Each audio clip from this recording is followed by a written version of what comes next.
Thing is I always like మన rural films.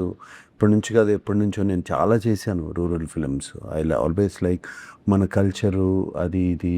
And sometime అది I'm not saying as to be philanthropic or trying to be sending a message, but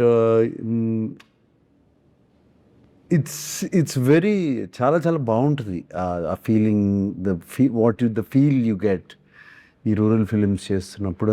నాకు the younger generation కొంచెం మర్చిపోతున్నారు సిటీస్లో పెరిగి, and especially ఈ social media age తర్వాత వాటి తర్వాత మర్చిపోతున్నారు అనే ఒక చిన్న ఇది.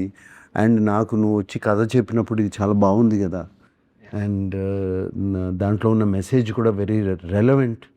అండ్ నువ్వు మెసేజ్ ఇస్తానే చాలా ఎంటర్టైనింగ్గా చెప్పావు. ద బ్యాక్గ్రౌండ్లో మెసేజ్ ఉంది అండ్ ఎంటర్టైనింగ్గా చెప్పావు. It is very important. ఎవరికైనా సరే, ఎనీబడి, ఐ ఆల్వేస్ టెల్, నాకు Amala at home, she looks after her mother and father they're both 87 plus, and she looks after them. And తనకి ఎప్పుడు చెప్తాను నేను, you are blessed.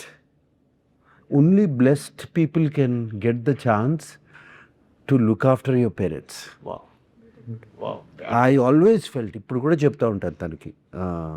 అండ్ తను కూడా చాలా హ్యాపీగా షీ లుక్స్ ఆఫ్టర్. ఆ ఏజ్ వచ్చిన తర్వాత ఉంటాయి కదా వాళ్ళకి చాదస్తాం ఏదో ఒకటి ఇవి ఉంటాయి కదమ్మా. So I say you are blessed. And అంతకన్నా బ్లెస్సింగ్ ఉండదు. నువ్వు చిన్నప్పుడు నిన్ను అంత జాగ్రత్తగా చూసుకుని పెంచి ఏమీ జరగకుండా నిన్నంత ప్రొటెక్ట్ చేసి పెంచుతున్నారు పేరెంట్స్. వాళ్ళని చూసుకోకపోతే ఎట్లా? మనం it's a basic thing you can give back to them. వాళ్ళు అండ్ వాళ్ళు ఏజ్ వచ్చిన కొంది చిన్నపిల్లలు అయిపోతూ ఉంటారు. ఇన్నోసెన్స్ వచ్చేస్తూ ఉంటుంది, చిన్న చిన్న పంతాలు ఇవన్నీ ఉంటాయి. So second childhood. అందుకనే నాకు ఉదయ్ నువ్వు కథ చెప్పినగానే ఐ ఫెల్ట్ వెరీ గుడ్ ఈ కథ. And entertainment was there between the father and son, వాళ్ళిద్దరి మధ్యన ఎంటర్టైన్మెంట్.